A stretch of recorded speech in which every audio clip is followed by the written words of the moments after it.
Lembrai-vos da mulher de Ló, disse Jesus, né? Qualquer que procurar preservar a sua vida, perdê-la-á. E qualquer que a perder, conservá-la-á. E continuou o mestre a nos falar de coisas tão maravilhosas, de uma forma tão simples. Pede que nos lembremos da mulher de Ló, que virou estátua de sal, como sabemos, né? Ao olhar para trás.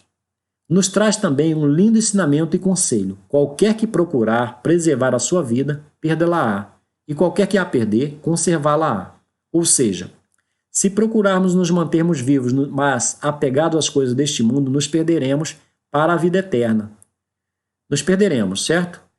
E não alcançaremos a vida eterna. Mas qualquer um que perder a sua vida engajado nas coisas do alto, a terá conservado para a vida eterna. Resumindo, se morremos em Cristo, viveremos para sempre, abundantemente no reino do nosso Pai. Creio que esteja claro que fato é que todos morreremos um dia, e não sabemos quando, pois isto só cabe ao Pai saber. É por isso que se faz constar na palavra que sobre o dia da volta do nosso Senhor a nos buscar, só ao Pai caberia saber. O dia da nossa morte, só o Pai sabe. Entendem, meus irmãos? Mas vai chegar, pois assim ratifica o apóstolo Paulo na carta de 1 Coríntios 15, divagando sobre a ressurreição. Então, o que está escrito lá em Coríntios 15, no versículo 50? Mas digo, irmãos, que carne e sangue não podem herdar o reino de Deus, nem a corrupção herda a incorrupção. Creio que esteja muito claro que todos morreremos, mesmo que alguns, por privilégio concedido pelo Senhor, não vejam a morte. Vejam bem, entendam, não que seus corpos físicos não morram, morrerão sim, mas pode ocorrer que morram durante a noite, no seu sono, ou que desmaiem e morram durante essa condição. Nesse sentido, pode ser que nem todos vejam a morte, mas o nosso corpo físico está fadado a padecer. E isso vem aqui o apóstolo Paulo afirmar na palavra de Deus, que carne e sangue não podem dar o reino de Deus, certo, irmãos? Então, continuando aqui com a palavra de Lucas, né? Digo-vos, naquela noite, gente, aqui são palavras de Jesus, lembrando disso, né? Naquela noite estarão dois numa cama, um será tomado e outro será deixado. Duas mulheres estarão juntas moendo, uma será tomada e outra será deixada. Dois homens estarão no campo, um será tomado e outro será deixado. Agora analisemos esses 3 versículos acima conjuntamente, pois estão tratando do mesmo aspecto, a saber, o momento da morte de cada um. Lembre-se de, caso venha a surgir dúvida no assunto, voltem ao início desse capítulo, a fim de que relembrem todo o contexto que se apresenta. Desde os tempos de Noé e Ló, ressaltou-se a vida e a destruição, ou seja, né, a morte, para nos ensinar que nos dias de hoje tudo ocorre da mesma forma. Então fica claro acima que não importa em que momento do dia a morte, né, e ressurreição, é claro, para os salvos, se apresentarão a quem quer que seja. Então a morte ela poderá ocorrer à noite, né, normalmente, né? Naquela noite estarão dois numa cama, um será tomado e outro será deixado, ou seja, pode ser que de um casal ou quaisquer outras duas pessoas que estejam dormindo, ou mesmo acordadas numa cama, uma morra e outra continue a viver naquele momento. Cabe aqui um esclarecimento, meus irmãos. Agora, muita atenção. Não entenda a expressão deixado para trás como uma situação em que um é levado e outro deixado eternamente sem ser levado posteriormente. Não, não é isso. Entenda assim, que ainda não foi o momento da morte daquela pessoa que ficou, pois será fato que o momento dessa que continuou viva também chegará, entendeu? Porque carne e sangue não herdam o reino do céu, certo? Conforme afirma a palavra. Ou seja, o dia da morte de todos nós chegará. Mas o melhor de tudo é saber que Cristo morreu e ressuscitou. E nós ressuscitaremos também no nosso último dia, a saber, o nosso último dia de vida, certo? No momento da nossa morte. No nosso último dia de vida, no dia da nossa morte, e passaremos a ter vida e vida em abundância. Glorificado seja o nome do Senhor. Estão entendendo o significado de tudo que Jesus e seus discípulos pregaram?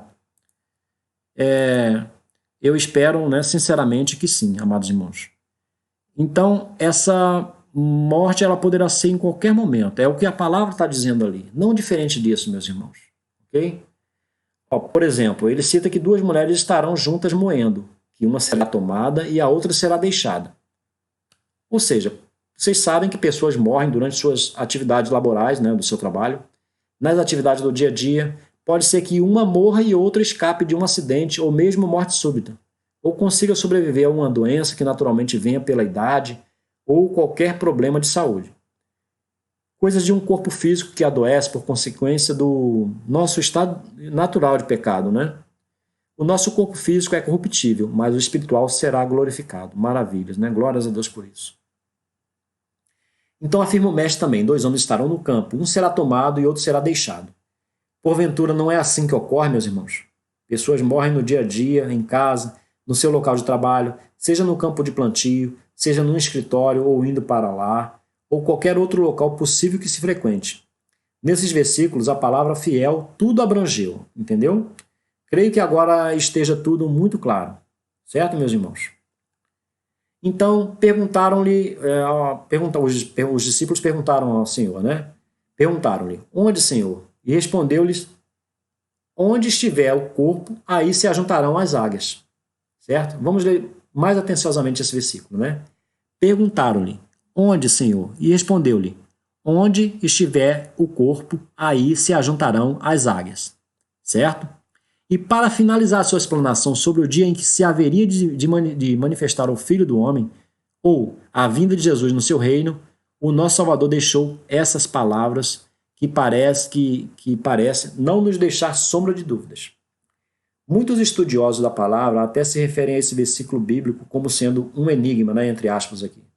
Simplesmente porque não entenderam o contexto em que se apresenta todo o capítulo 17 de Lucas e outros análogos. Mas não resta dúvida de que simplesmente Jesus afirmou que ele se manifestaria sempre onde estiver o corpo. Entendam aqui o corpo com o mesmo significado de cadáver, ou o corpo da pessoa cujo santuário físico morreu, certo? Afinal de contas, nós somos santuário, templo do Espírito Santo, certo, meus irmãos? E quanto à parte da continuação desse versículo, aí se ajuntarão as águias, né? Creio que o profeta Isaías já tenha nos esclarecido lá no Antigo Testamento, ou mesmo outras passagens do Velho e do Novo Testamentos. Recorramos à seguinte passagem bíblica para entender o seu significado. Não somente a essa passagem de Isaías, mas como eu disse, né, tendo agora esse norte, nessa visão, busquem entender essa passagem, né, essa questão da Bíblia se referir aos salvos, né, como possuindo águias como águias. Não que realmente nós vamos ter asas. Não, não é isso. É no sentido simbólico. Mas a gente já vai não estar mais preso ao nosso, aqui, a parte do que é físico, né? A essa dimensão física, certo? Então, Isaías 40 vem falar o seguinte, né? Primeiro, sobre o livramento prometido ao povo de Deus. Mas os que esperam no Senhor renovarão as suas forças e subirão com asas como águia, né? Correrão e não se cansarão, andarão e não se fatigarão. Aqui Isaías está fazendo menção à nossa situação de salvos já na dimensão celestial, certo? Na referência supracitada, Isaías não apenas estava citando uma passagem metafórica, mas sim estava revelando, inspirado pelo Espírito Santo do Senhor, Deus, as coisas maravilhosas do reino dos céus. E quanto ao termo naquele dia, sobre o qual enfatizei anteriormente com os irmãos, por se tratar do dia do nosso encontro com o Mestre, a saber, o dia em que deixarmos nosso corpo físico pela morte, o mesmo profeta Isaías declarou o seguinte. Olha só que interessante, né?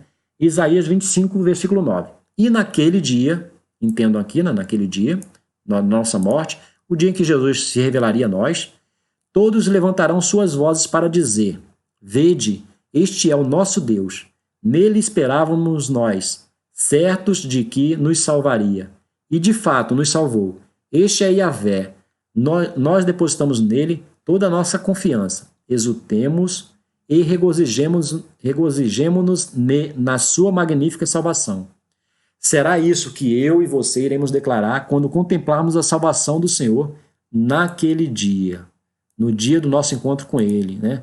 No dia da nossa morte. Que é bom sabermos que aquele que crê em Jesus, né, no Senhor, na verdade, não morrerá, mas viverá para a eternidade. Então, vai ser isso que nós vamos declarar, né, naquele dia em que nos encontrarmos com Ele no reino da sua glória. Louvado seja o Senhor. Certo, meus irmãos? Tudo isso que tem sido falado e entendido aqui é maravilhoso. Então vamos lá. A partir daqui, vamos continuar analisando o livro de Mateus, certo? Vamos sair de Lucas, aí vamos continuar com Mateus 24, né? Seguiremos a partir do versículo 6, certo? Devemos nos atentar que nestes versículos constam a explanação de Jesus no intuito de esclarecer os seus discípulos quanto ao ponto 2. E como ressaltei no início, o segundo ponto a ser esclarecido engloba dois assuntos sobre os quais os discípulos indagam o mestre. E lembremos quais sejam, né? Quais são esses dois pontos que os princípios nos quais os discípulos têm dúvidas? Que sinal haverá da tua vinda e do fim do mundo? Então Jesus continua, né? Falar. E ouvireis falar de guerras e rumores de guerras. Olhai, não vos perturbeis. Porque forçoso é que assim aconteça. Mas ainda não é o fim. Ainda não é o fim de quê? Do mundo, certo? Porquanto se levantará nação contra nação, e reino contra reino, e haverá fomes e terremotos em vários lugares. Mas todas essas coisas são o princípio das dores. Então vamos entender esses versículos, né? Nos versículos acima, Jesus ressalta os acontecimentos que seriam contemplados no fluxo natural da história da humanidade. E esses acontecimentos a que fez menção englobariam não somente a história posterior daquela mesma geração em que viviam, né? Mas também de todas as demais gerações vindouras, até os dias de hoje. Importante perceber que Jesus ressalta que essas catástrofes e descaminhos das civilizações se agravariam cada vez mais. E explica que até o ponto da situação apontada no versículo 7, né, guerras entre nações e reinos, fomes e terremotos, tais condições seriam apenas o princípio das dores da humanidade. Fazendo-se, no caso, comparação a uma grávida que está para dar à luz um bebê, e cujas contrações vão aumentando até que chegue o momento da dor mais forte, ou seja, né, o momento do parto daquela criança esperada. Jesus está aqui enfatizando que a cada dia tudo ficaria mais difícil, certo? Bom, segue Jesus então dizendo o seguinte: então sereis entregues à tortura, e vos matarão, e sereis odiados de todas as nações por causa do meu nome. Nesse tempo muitos hão de se escandalizar, e trair-se uns aos outros, e mutuamente se odiarão. Jesus então está afirmando acima o que nós podemos constatar nos livros que relatam a história das nações e reinos. A história que se desenrolou após a própria geração de Jesus até agora. Dizendo-se estar a serviço da fé, imperadores e governantes em geral mandavam torturar e matar discípulos do Mestre, por causa do seu nome, né, do nome de Jesus, do testemunho que eles davam, né? Muitos morreram ao fio da espada, queimados nas fogueiras, ditas santas, certo? E famílias inteiras sendo estraçalhadas por feras diante dos olhos de muitos, para a própria diversão daqueles espectadores. Assim havia de acontecer, infelizmente. Isso aí até a gente lembra disso que ocorria, né, no Coliseu Romano. Até estive naquele lugar, certa feita, visitando, e a gente pode contemplar ali todo aquele lugar preparado, né, para aquelas catástrofes, né, onde eles prendiam feras ali nos porões, geralmente leões famintos, e soltavam famílias inteiras de cristãos, e aquelas pessoas ali pagavam seus ingressos, né, para poder ver aqueles cristãos sendo devorados por aquelas feras, né, e também eles faziam também que houvessem confrontos entre duas pessoas ali, que se matassem, certo? Para a diversão deles ali. Então isso ali já era o agir do inimigo no transcorrer da história, e de que fala esse versículo 9 aqui, certo? Fato é que Jesus está afirmando ali que os discípulos morreriam, as pessoas morreriam. E isso é o normal das pessoas, nascer e morrer. Então, antigamente, né, por causa da ignorância do período de trevas, os homens eram entregues à morte, como diversão para aquelas pessoas que estavam ali vendo aqueles terríveis shows, né, aqueles desastres, aquelas matanças. Então Jesus continua aqui: igualmente, aonde surgir muitos falsos profetas, enganarão a muitos. É o que se afirma também no texto análogo de Lucas, certo? E continua Jesus: por se multiplicar a iniquidade, o amor de muitos esfriará, mas o que perseverar até o fim, esse será salvo. Então atentem aqui para essa expressão, até o fim. E assim como estudamos com relação ao livro de Lucas, no capítulo 17, anteriormente, aqui em Mateus se faz constar a mesma tentativa de enganar os discípulos do Mestre. Viriam falsos profetas com suas pregações enganosas, afirmou Jesus. E também ressaltou o Mestre que o fato do esfriamento do amor de muitos seria o motivo do aumento do pecado, da iniquidade no mundo. Nós sabemos disso, né? Notem que Jesus ressaltou que haveriam sim muitas mortes. Isso por causa do testemunho dessas pessoas. e a morte também é o curso natural da vida do ser humano, nascer e morrer. Todavia, a despeito disso, né, nos encoraja Jesus a nos mantermos fiéis e perseverantes na fé, até o fim das nossas vidas. E assim seremos salvos. Esse é o encorajamento de Jesus, que nos mantenhamos fiéis até o fim da nossa vida. A expressão até o fim no versículo 3 acima diz respeito até o último dia da vida de cada um, pois perseverança é uma ação pertinente àquele que está vivo, é claro, né? Não sendo possível conjugar esse verbo após o estado de morto. Com isso, quero ressaltar que cada qual, após ter perseverado em vida, logo após a sua morte, já teria a ele revelado o reino do nosso Pai. Isso nos diz a palavra. Relembrando aqui que tendo sido a grande tribulação vivida, única e exclusivamente por Jesus, e tendo a abominação da desolação estabelecida sobre o seu santuário, a saber, o seu corpo físico, né, a sua morte na cruz, tudo aquilo que deveria preceder a vinda do Mestre já haveria se cumprido, certo? Num próximo vídeo, nós poderemos esclarecer pormenorizadamente sobre esses assuntos. Ok? Continua aqui então Jesus aqui em Mateus 24, no versículo 14. E este evangelho do reino será pregado no mundo inteiro, em testemunho a todas as nações, e então virá o fim. No versículo acima, Jesus afirma que o testemunho do seu evangelho abrangeria todas as nações, e então um dia, né, virá o fim, sim, o fim. E esse fim aqui citado será o fim dos séculos, da história da humanidade nesta terra. Um dia não mais haverá ser humano em corpo físico neste planeta. A humanidade não mais habitará no espaço denominado planeta Terra. Esse será o fim. Quando haverá a consumação dos séculos, certo? O sermão então continua, né? Agora falando sobre especificamente a grande tribulação. Então, prestemos bastante atenção, né? Quando, pois, segue Jesus, vides está no lugar santo a abominação de desolação, predita pelo profeta Daniel, quem lê entenda. Bom, então nós temos que entender, né? Mateus cita aqui, né? E Jesus, palavras de Jesus, e ele faz menção ao livro de Daniel e ele pede assim, quem lê entenda. Então temos que ler e entender, né? Então vamos ver o que estava dizendo Daniel. Daniel no capítulo 9, né? Aqui a gente está tratando da oração dele, né? Onde ele está explanando sobre as 70 semanas, até essas 70 semanas, até onde veria o Messias, Jesus. Isso aí, relembrando que isso aí são séculos antes, né, da vinda de Jesus, mas é a palavra de Deus revelada pelo Espírito Santo. O que está escrito lá em Daniel? E ele fará um pacto firme com muitos por uma semana, e na metade da semana fará cessar o sacrifício e a oblação. E sobre a asa das abominações virá o assolador, e até a destruição determinada, a qual será derramada sobre o assolador. Em Daniel 11, no versículo 31, está escrito o seguinte, e estarão ao lado dele, né, forças que profanarão o santuário, isto é, a fortaleza, e tirarão o holocausto contínuo, estabelecendo a abominação desoladora. Ok, meus irmãos? Entenda aqui, profanarão o santuário, tá? Muito importante essa passagem, a fortaleza, e tirarão o holocausto contínuo, estabelecendo a abominação desoladora. Este versículo está falando basicamente daquilo que ocorreria com o Jesus Cristo, né? Afinal de contas, ele foi o santuário, a cidade santa, conforme está mencionado lá em Apocalipse, no capítulo 11, certo? Ele foi a cidade santa que foi pisada pelos gentios durante 42 meses. Leiam lá, leiam Apocalipse 11 e vão entender perfeitamente o que eu estou falando. Daniel 12. E desde o tempo em que o holocausto contínuo for tirado e estabelecida a abominação desoladora, haverá 1290 dias.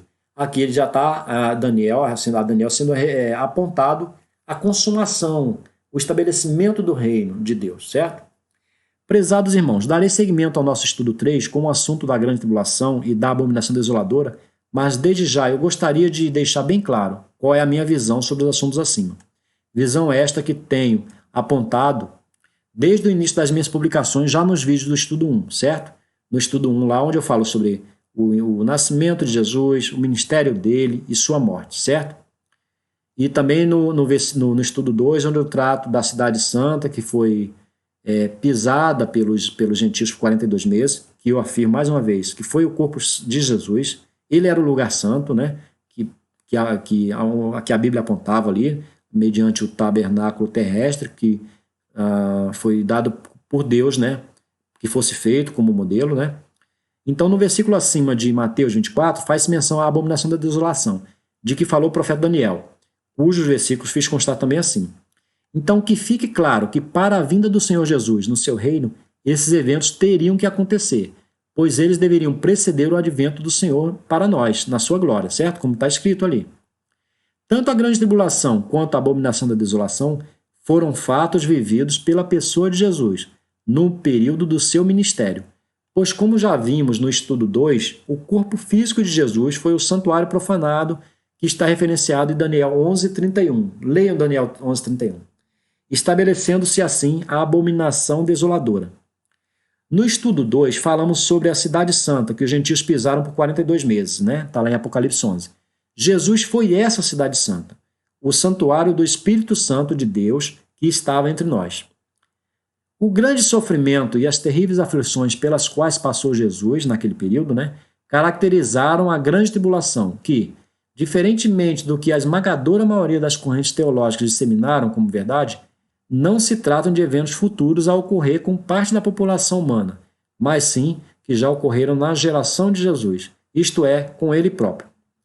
A imagem final do nosso Salvador, cravado numa cruz, com sua carne totalmente dilacerada por açoites de chicotes, e creio que muitos chicotes desses tinham ponta de ferro ali, né?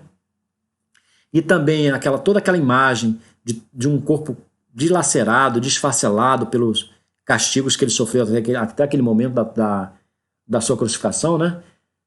Inclusive ali na crucificação a Bíblia faz mencionar que ele foi furado, né, ao lado, né, por lança de soldado romano. Aquela imagem ali configurou a abominação da desolação, citada em Mateus 24:15, entendeu?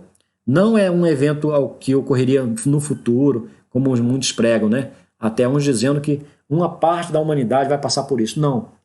A abominação da desolação foi fruto, né, da grande tribulação que passou Jesus, daquele sofrimento. Então, entendo aquela imagem de Jesus na cruz, totalmente desfacelado, castigado, ensanguentado, morto, de uma forma tão cruel como a abominação da desolação. E isso, a partir daí, sabendo, né, isso dá um novo significado para as Escrituras, diferentemente do que se tem pregado por aí, tá?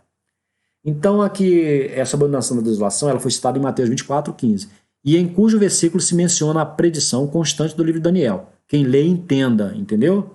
Agora eu queria que faça tenha mais significado para vocês, certo?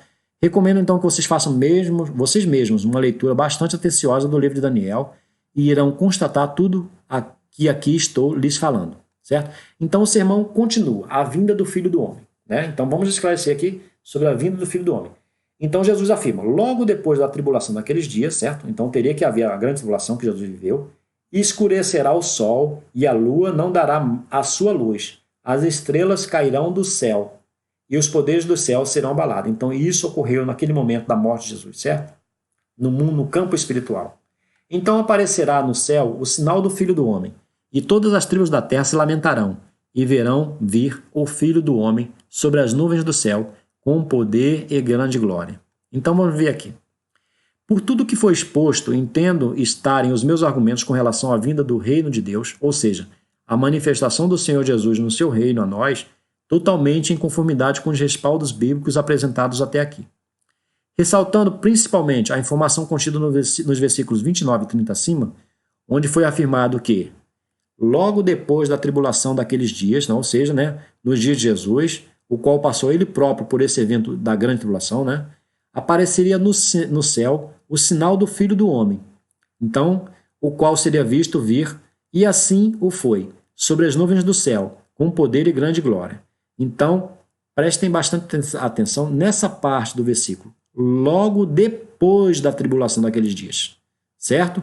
Então, esse evento aqui, onde apareceria no céu o sinal do Filho do Homem, ele seria visto, né, logo depois da tribulação daqueles dias.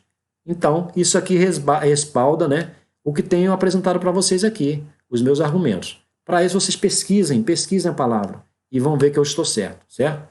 Logo depois, então, apareceria no céu o sinal do Filho do Homem, o qual seria visto vir, e assim foi, sobre as nuvens do céu, com poder e grande glória. Agora, meus irmãos, atentem que este evento ocorre no campo espiritual. Afinal de contas, o reino de Deus não vem com aparência exterior, certo? Sempre bom lembrar disso.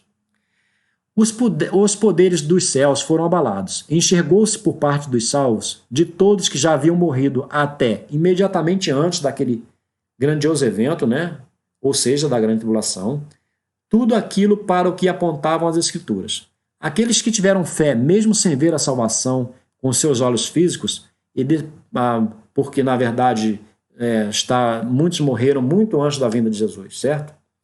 Esses descansaram por um tempo até a vinda do Messias. Tiveram a eles reveladas naquela geração de Jesus todas as bênçãos que se lhes haviam sido prometidas pelo Deus Altíssimo. Deus é fiel e cumpridor da sua palavra, certo? Creio então, meus irmãos, que agora, com essa nova visão do que verdadeiramente foi a grande tribulação, esta, né, vivida por Jesus, o versículo abaixo apresentado no Apocalipse, versículo esse que se trata da visão de João de uma grande quantidade de salvos, apresentar-se a vocês com um entendimento mais claro. Confiram aqui e vejam se não estou certo. Apocalipse 7, no versículo 9, né? Aqui a gente está tratando da visão dos mártires na glória que João viu, né? Depois destas coisas olhei e eis uma grande multidão que ninguém podia contar, de todas as nações, tribos, povos e línguas, que estavam em pé diante do trono e em presença do Cordeiro, trajando compridas vestes brancas e com palmas nas mãos. E o que acontecia com essas pessoas, né? E clamavam com grande voz. O que eles clamavam? Salvação ao nosso Deus, que está assentado sobre o trono, e ao Cordeiro. E todos os anjos estavam em pé ao redor do trono, e dos anciãos, e dos 4 seres viventes, e prostraram-se diante do trono sobre os seus rostos, e adoraram a Deus, dizendo: Amém, louvor e glória e sabedoria, e ações de graças, e honra e poder e força ao nosso Deus, pelos séculos dos séculos. Amém. Afirmavam aqueles salvos, né? Anjos e anciãos. E um dos anciãos me perguntou: estes que trajam as compridas vestes brancas, quem são eles e de onde vieram? Olha aqui o que um dos anciãos perguntou para João. E atentem aqui para essa pergunta: quem são eles e de onde vieram? Respondi-lhe: meu senhor, né? João respondeu, né? Tu sabes. Disse-me ele: estes são os que vêm da grande tribulação e lavaram as suas vestes e as branquearam no sangue do Cordeiro. Meus irmãos, isso é muito revelador. E se a gente for analisar a palavra, todo esse capítulo aqui de João, respeitando a hermenêutica, a exegese bíblica, né? O contexto em que se aplica ali, né? Vinculando a cada versículo, a gente vai chegar a essa conclusão, né? Que a gente chega aqui, né? Que aqueles salvos que foram vistos por João, ali que representam, digamos, a totalidade dos salvos, eles só estavam ali porque Jesus veio, morreu na cruz, né?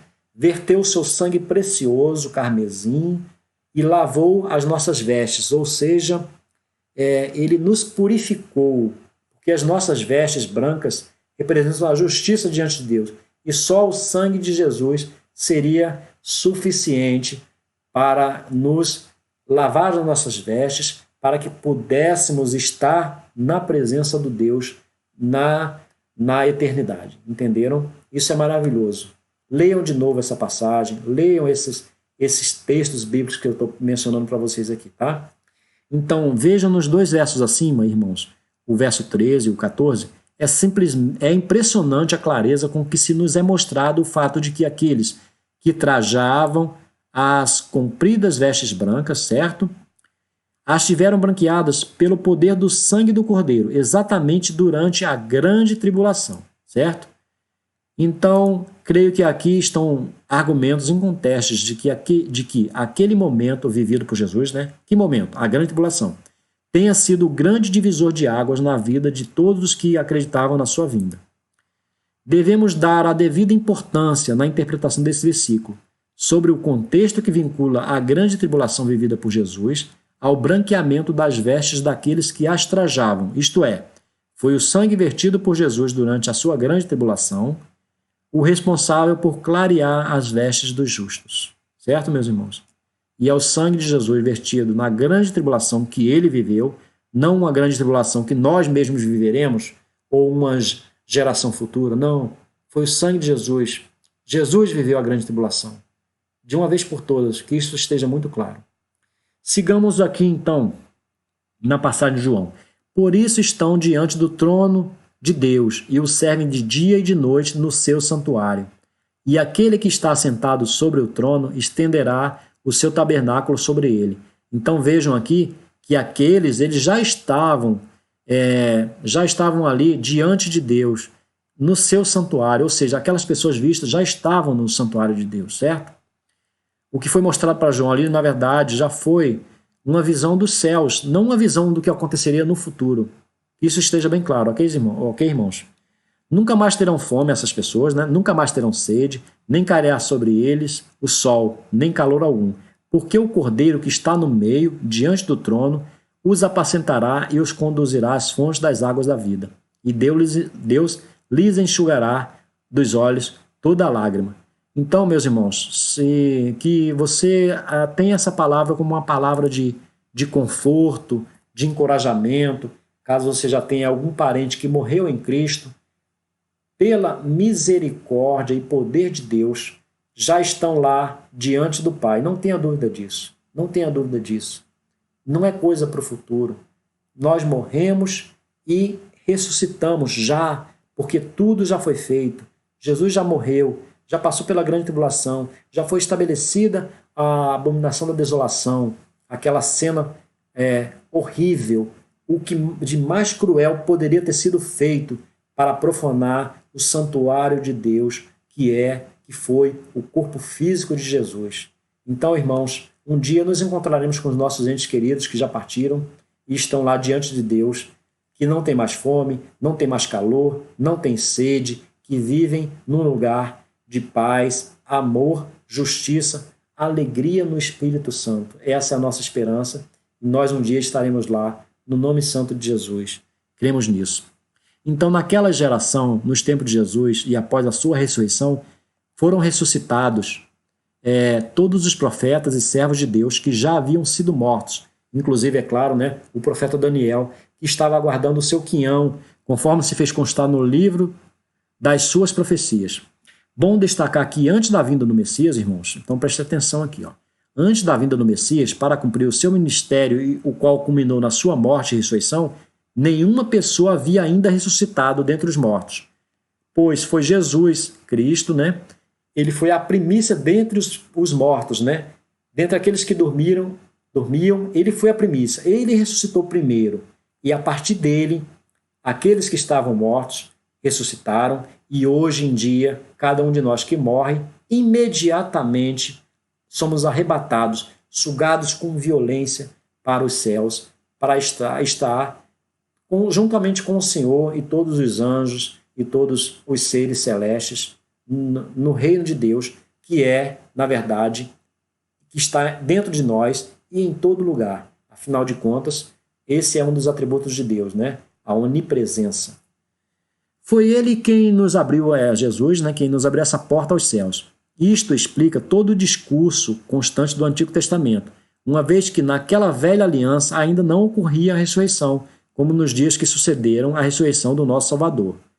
Antes de Jesus, os mortos apenas descansavam e dormiam o sono da morte. Por isso que vocês vão entender quando a palavra diz lá, né, e muitos confundem isso e pegam coisas da velha aliança, muitas doutrinas, né, pegam coisas da velha aliança e trazem para uma nova aliança, para um período da nova aliança, onde já veio Jesus, já expiou, né, já expiou a expiação perfeita pelos nossos pecados, né? E inaugurou uma nova aliança, um novo momento em que ele ressuscitou aqueles servos deles, de todas as gerações passadas, e hoje em dia nos permite, ao morrermos, na verdade, sermos conduzidos, ter o nosso espírito conduzido para o seio do Pai, certo? Somente após Jesus, então, os servos de Deus viriam a ressuscitar.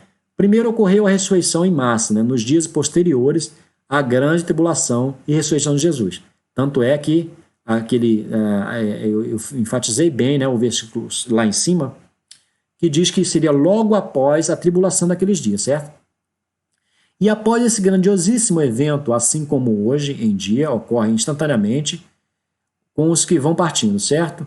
Naquela época foi inaugurado o milênio, logo após a ressurreição de Jesus ali, foi inaugurado o milênio. E o milênio não é um tempo literal, não são 1000 anos literais. É um período perfeito, onde ali Jesus ressuscitou todos aqueles profetas, servos dele, que estavam mortos até a sua vinda e ressurreição, e ali foi inaugurado o milênio, e a cada dia esse milênio só vai ocorrer ali, ao final ali, quando esse planeta Terra um dia será destruído, não restará vida humana aqui, carne e sangue em cima dessa terra.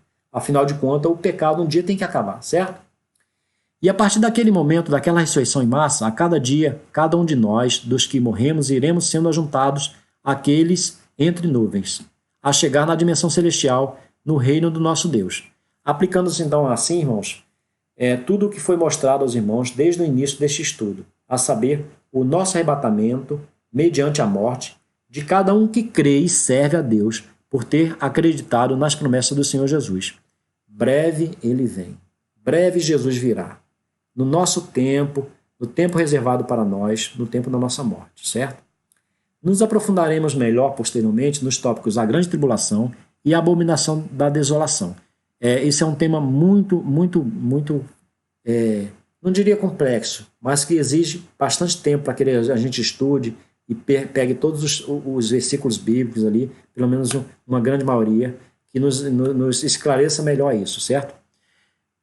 Não obstante, eu tenho consciência de que todos os meus argumentos apresentados neste estudo, mesmo com todas as referências bíblicas aqui citadas, não seriam suficientes para esclarecer todos os pontos que pretendia. Mas dou por certo que o norte, ou seja, a direção apontada a partir deste estudo, ajudará os irmãos a encontrarem na palavra de Deus a resposta para os seus questionamentos.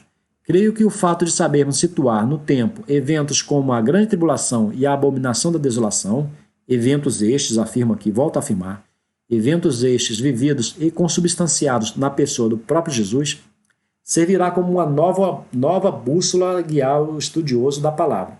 A bússola, meus irmãos, é a palavra, mas o magnetismo que atrairá a agulha deste instrumento, dessa bússola na direção certa, será sempre o Espírito Santo de Deus. Que assim seja sempre, certo? Que oremos antes de ler a palavra e que o Espírito Santo nos guie sempre, e ele nos guiará, certo? Amém, amém e amém. Então, que o Senhor nos abençoe a todos. Muito obrigado pela atenção, meus irmãos.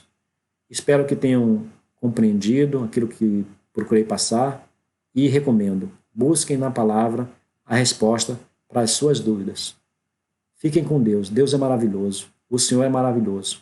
Um dia chegará a nossa vez de estarmos com o Senhor, nos reunirmos junto a todos que já habitam os céus.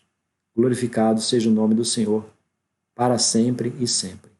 Amém e amém.